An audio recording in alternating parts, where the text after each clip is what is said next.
Welcome to the Learning Pines YouTube. We hope this video helps. You stop power first. Flip the main breaker and isolate the affected fuse because voltage can kill. Once off, verify the circuit is dead with a non-contact tester.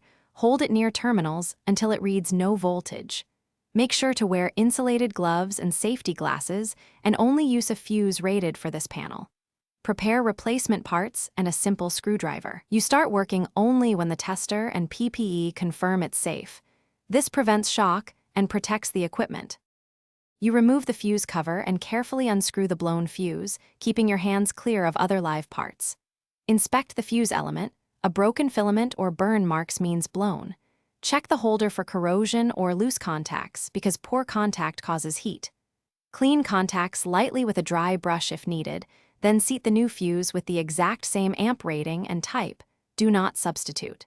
Tighten securely, replace the cover, and make sure all tools are clear before restoring power.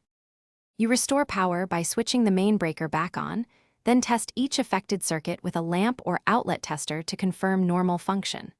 Watch the panel and the new fuse for heat or vibration for a few minutes. Unusual signs mean a problem.